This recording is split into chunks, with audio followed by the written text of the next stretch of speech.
नमस्ते, मैं हूं रवींद्र गौतम और बात करने जा रहा हूं ब्लंटली अपने कार्यक्रम ब्लंटली स्पीकिंग में। और टॉपिक है, मुद्दा है रोटरी की राजनीति। रोटरी की राजनीति अगर आप देखें, जो लोग रोटरी को समझते हैं, जो रोटरी के अंदर हैं, वह देखें कि यहाँ पे जो इलेक्शंस होते हैं, यहाँ पे प्रेसिडेंट्स के इलेक्शंस नहीं होते, लेकिन गवर्नर के इलेक्शन होते हैं डिस्ट्रिक्ट में। और जो डिस्ट्रिक्ट के जो गवर्नर के इलेक्शन होते हैं, जब इलेक्शन होती है तो वही प्रोपोगंडा, वही कंडक्ट अपनाया जाता है जो भारतीय राजनीति के नेता अपनाते हैं, अर्थात झूठ बोलना, रिश्वतें देना, एक दूसरे के ऊपर झूठे मूठे आरोप लगाने, एक दूसरे को नीचा दिखाना, इस तरह के काम यहाँ पे होते हैं। यानी कि जो रोटरी की पॉलिटिक्स है वो कोई इंडियन पॉलिटिक्स से कम गंदी नहीं है, गंदी है। पहली बात तो मुझे यही नहीं समझ में आता है कि रोटरी में गवर्नर बनने के लिए इतनी लड़ाई क्यों होती है। अब यहाँ पे एक चीज़ ये भी है कि यहाँ पे जो अच्छे लोग हैं वो गवर्नर के लिए आगे आना नहीं चाहते। गलती से अगर कोई अच्छा व्यक्ति, ईमानदार व्यक्ति गवर्नर के लिए आगे आना चाहता है तो उसको जीत नहीं मिलती है, क्योंकि यहाँ पे एक ग्रुपिज्म होता है। ग्रुप जब तक नहीं सपोर्ट करेगा तब तक कैंडिडेट कितना भी अच्छा हो, आप जीत नहीं सकते चुनाव। अर्थात यहाँ पे कैंडिडेट चुनाव नहीं जीतता है, यहाँ पे ग्रुप्स चुनाव जीतते हैं या ग्रुप्स चुनाव हारते हैं। इंडिपेंडेंट कैंडिडेट है वो गारंटेड हारेगा ही हारेगा, चाहे कितना भी अच्छा कैंडिडेट क्यों ना हो। ये बड़ी त्रासदी है रोटरी डिस्ट्रिक्ट्स में। एटलीस्ट डिस्ट्रिक्ट 3011 की बात तो यही है, और मोर और लेस सारे डिस्ट्रिक्ट्स में आपको यही कुछ देखने को मिलता होगा जो रोटरी को जानते हैं। यहाँ पे रोटरी अपने आप को एक बड़ी अच्छी संस्था मानता है, और मैं समझता हूँ एक अच्छी संस्था है भी, अच्छी संस्था है। समाज के लिए वो काम कर सकती है, करती है। जितना करती है उससे मैं समझता हूँ, जो मेरी अपनी अंडरस्टैंडिंग है, 1000 गुना ज़्यादा काम कर सकती है, और 1000 गुना ज़्यादा स्कोप भी है काम करने का। लेकिन जो रोटरी के गवर्नर्स हैं वो सिर्फ अपनी राजनीति में और पंप एंड शो में लगे रहते हैं। यानी कि किस तरह से वो अपनी टाइम पे, अपने टेन्योर पे इवेंट्स बड़ी बड़ी कर लें, उसमें इवेंट्स में पैसे ज़्यादा बना लें। डिस्ट्रिक्ट 3011 में तो यही होता है। डिस्ट्रिक्ट 3011 में रोटरी गवर्नर का काम सिर्फ और सिर्फ बढ़िया इवेंट्स करना है और उस इवेंट से पैसा इकट्ठा करना है। जैसे पिछले गवर्नर जितेंद्र गुप्ता ने तो बड़े सारे पैसे बचाए, सबको पता है, और महेश त्रिखा भी वही काम कर रहे हैं। अब यहाँ पे जो मैं बात कर रहा था रोटरी के कंडक्ट की, लीडर्स के कंडक्ट की, लीडर्स का जो कंडक्ट है उसमें एक 4-वे टेस्ट भी होता है। यानी कि रोटेरियंस के लिए 4-वे टेस्ट बना हुआ है। जब नया कोई मेंबर जुड़ता है तो उसको 4-वे टेस्ट बताया जाता है, बड़ी सारी चीज़ें बताई जाती हैं। और जब भी कोई मीटिंग शुरू होती है तो 4-वे टेस्ट रिसाइट किया जाता है, और वो टेस्ट सुन के ऐसा लगता है कि वाकई में अगर हम इस टेस्ट के ऊपर खरे उतर जाएं तो हम एक अच्छे ह्यूमन बन सकते हैं। और मैं पहले भी कह सकता हूँ, ये बड़े लोग बोस्ट करते हैं रोटेरियन की, वी आर अ रोटेरियंस। सो कहने का मतलब हमारा जो इंटीग्रिटी है बहुत हाई होती है रोटेरियंस की। बट सॉरी टू से, रोटेरियंस की इंटीग्रिटी हाई हो सकती है, लेकिन ये जो गवर्नर्स एंड अबव हैं इनकी इंटीग्रिटी है ही नहीं, होती ही नहीं है मेरी समझ में, जो मेरा अपना अनुभव है। ये कब झूठ बोलते हैं, कितना झूठ बोलते हैं, किस किस तरह के पैंतरे चलते हैं, आप सोच नहीं सकते। चुनाव लड़ने से पहले बड़े बड़े वादे किए जाते हैं। एक अभी डीजी रविंदर गुगनानी है, रविंदर गुगनानी के विषय में बताया गया कि भाई इन्होंने विनोद बंसल जी के टाइम पर, स्वर्गीय विनोद बंसल जी जो अब हमारे बीच नहीं है, रोटरी में नहीं है, मतलब इस दुनिया में नहीं है, ईश्वर उनकी आत्मा को शांति दे, उनके समय पे स्टेज पे जाके, मंच पे जाके तालियां बजवाई थी, शॉल ओढ़ा था जैसा मैंने ओढ़ा, ऐसा मुझे बताया गया। किस लिए ओढ़ा था? कि उन्होंने AKS की प्लेज ली थी, ऐसा बताया गया। और AKS की जब प्लेज लेते हैं तो आपको 3 साल में अपना कमिटमेंट पूरा करना होता है। लेकिन रविंदर गुगनानी 2024 25 जनवरी 2024 को मेजर लेवल 4 का टारगेट या लेवल अचीव करते हैं। यानी कि अभी एक केस से बहुत दूर हैं। मेजर लेवल 4 में होता है, यानी कि $99,999 यदि आपने दे दिए तो आप मेजर लेवल 4 में आ गए, और AKS बनने के लिए आपको $2.5 लाख देने होते हैं। सोचिए, विनोद बंसल 3010 के डिस्ट्रिक्ट गवर्नर थे, उसके बाद डिस्ट्रिक्ट स्प्लिट हुआ, सुधीर मंगला जी आए, और उसके बाद रविंदर गुगनानी जी आएंगे, और उसके बाद शायद डिस्ट्रिक्ट सुनने में आ रहा है कि ये स्प्लिट हो जाएगा। तो अर्थात 3010 से लेके 3011 के स्प्लिट होने तक फर्दर रविंदर गुगनानी AKS की अपनी शपथ पूरी कर पाएंगे या नहीं कर पाएंगे, नहीं पता।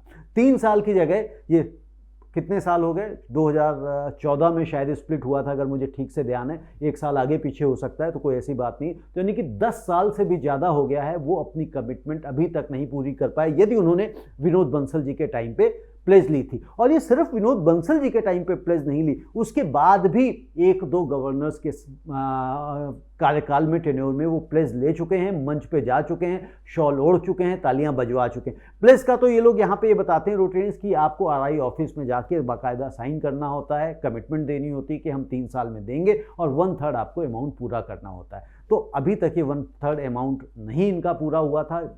अगर देखें तो 25 जनवरी 2024 को ये 99,999 का लेवल अचीव करते हैं।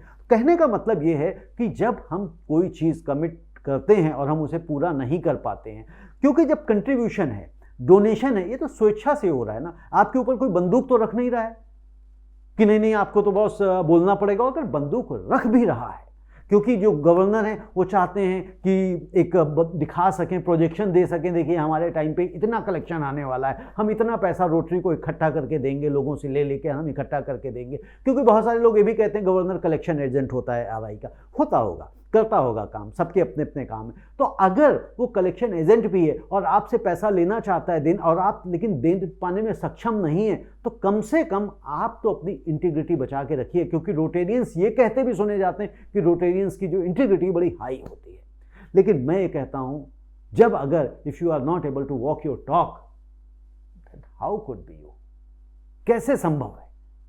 अरे जो आप कह रहे हो वह तो पूरा कर लो, लेकिन नहीं।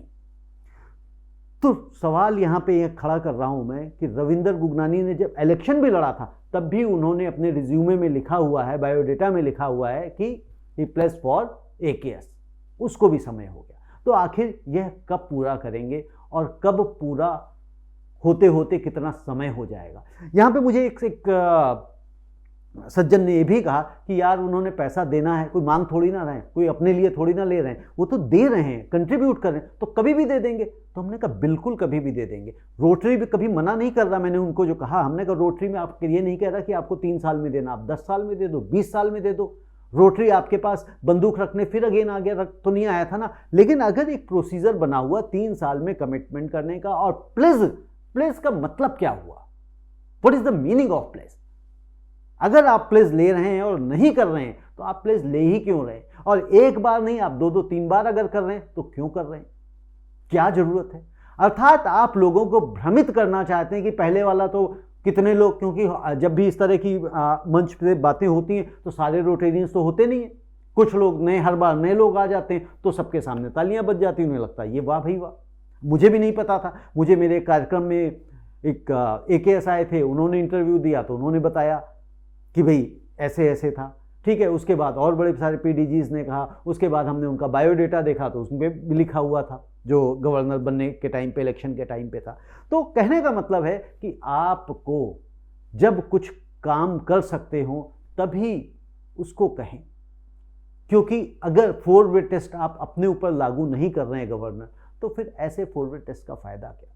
और रविंदर गुगनानी के लिए तो कहा जाता है वो बड़े रिच हैं, वो बड़े धनाढ़ हैं, वो बड़े पैसे वाले हैं। कुछ लोग तो कहते हैं कि वो 100 खर्च करते हैं, 400 बताते हैं। अरे मैंने कहा कितने 100 खर्च तो करते हैं ना, आप उसको 25% पहले डिस्काउंट करके मान लीजिए, कोई ऐसी बात नहीं अगर करते हैं तो आपको ऐसा लगता है।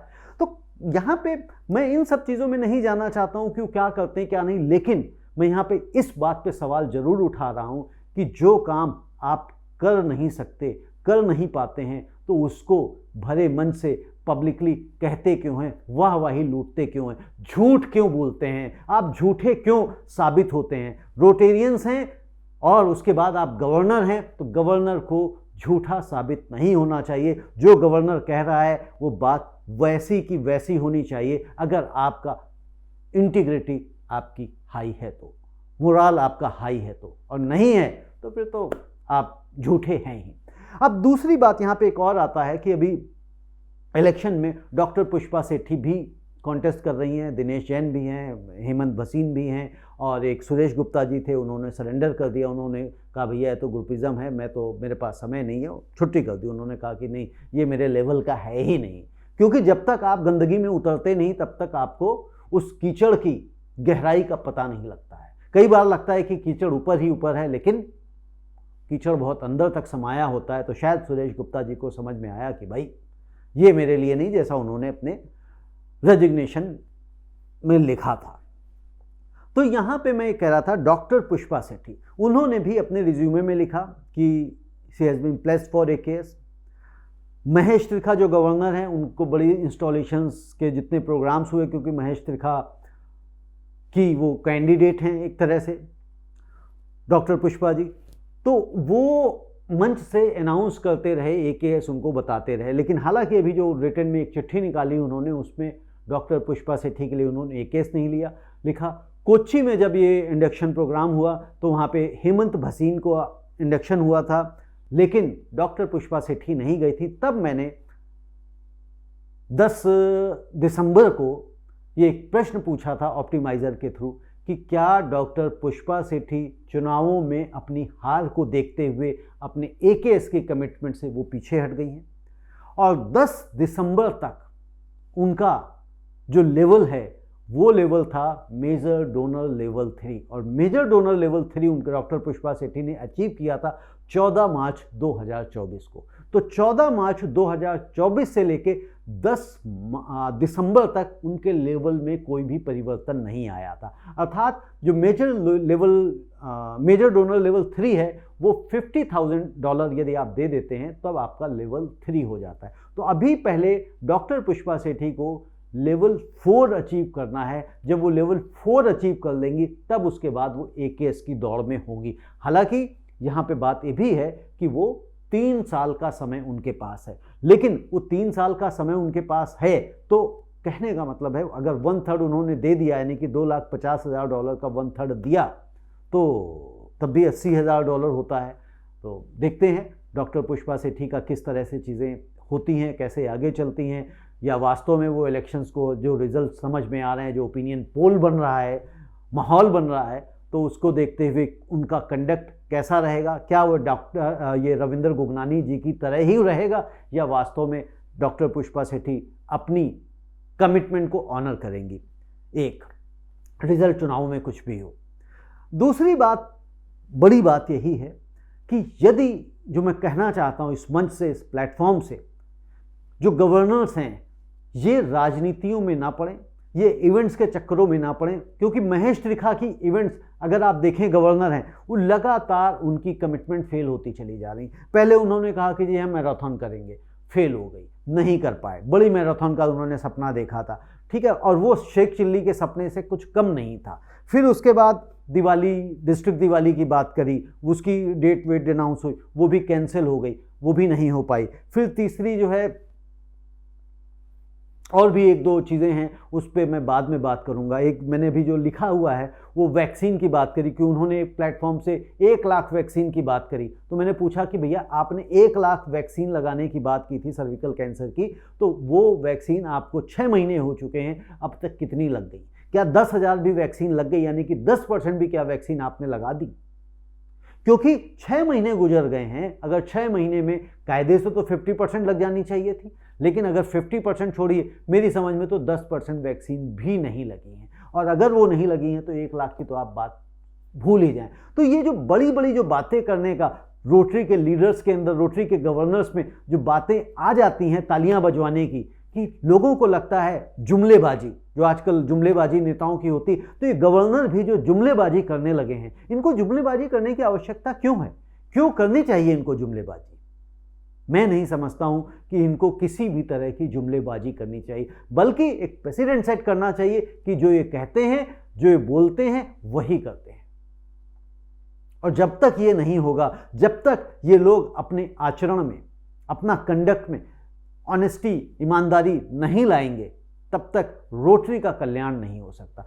रोटरी डिस्ट्रिक्ट 3011 का लेवल इतना गिर चुका है, इतना गिर चुका है, और ये लेवल गिरा है जितेंद्र गुप्ता के आने के बाद से, तो मतलब इसका लेवल ही नहीं मिल रहा है कि लेवल गया कहाँ। कभी लेवल हुआ करता होगा। हालांकि ये कहा जाता है कि भाई डिस्ट्रिक्ट 3011, मैं कई मंचों से सुन चुका हूं कि ये प्रीमियम डिस्ट्रिक्ट है, बेस्ट डिस्ट्रिक्ट है इंडिया का, वर्ल्ड का भी कई लोग, कुछ नेतागण इसमें बोल जाते हैं। मुझे नहीं पता ये किस तरह से बेस्ट है, किस तरह से प्रीमियम है, मैं नहीं जानता। अगर ये बेस्ट डिस्ट्रिक्ट मानते हैं, प्रीमियम डिस्ट्रिक्ट अगर कहते हैं, तो मुझे लगता है जो अभी आजकल मैं देख पा रहा हूँ, ये अपनी इवेंट की फी को अगर बैरोमीटर मानते हो तो डेफिनेटली ये बेस्ट हो सकता है, डेफिनेटली ये प्रीमियम हो सकता है। क्योंकि यदि आप देखें, महेश त्रिखा जो अभी कॉन्फ्रेंस कर रहे हैं, जिसके रजिस्ट्रेशन अभी तक नहीं हो पाए हैं पूरी तरह से, उन्होंने अभी तक ये भी नहीं बताया कि कौन स्पीकर आ रहा है, कौन नहीं आ रहा है, जबकि 4 जनवरी को है। तो 34,000 के आसपास वो एक कपल का रजिस्ट्रेशन ले रहे हैं। आप सोचिए, ये इंडिया में या वर्ल्ड में भी हो सकता है ये सबसे हाईएस्ट कॉन्फ्रेंस चार्जेस हों, इससे ज़्यादा चार्जेस कॉन्फ्रेंस नहीं हो सकते हैं। तो आप उस तरह से आप इसको बेस्ट मान सकते हैं। एक बार अंतिम अनुरोध है मेरा सभी आने वाले लीडर्स से जो डिस्ट्रिक्ट में आएंगे कि कृपया करके ईमानदारी बरतें, ट्रांसपेरेंसी रखें, जितेंद्र गुप्ता के पदचिन्हों पे मत चलें। अगर आप वैसा करेंगे तो जो जितेंद्र गुप्ता ने गलतियां की, जो कबाड़ा उन्होंने किया, वही महेश त्रिखा कर रहे हैं। और वही अगर उसी के पदचिन्हों पे रविंदर गुगनानी भी चलेंगे तो रविंदर गुगनानी भी कुछ नया नहीं करेंगे। क्योंकि आपको अगर किसी के फुटमार्क्स फॉलो करने हैं तो किसी सक्सेसफुल लीडर के करिए ना, जिसने कुछ बढ़िया किया। लेकिन जिसने डिस्ट्रिक्ट को डुबोया ही डुबोया है, उसके पीछे आप क्यों लगे? उसका जिसका आचरण ही खराब रहा हो, उसके पीछे आप क्यों लगे? धन्यवाद।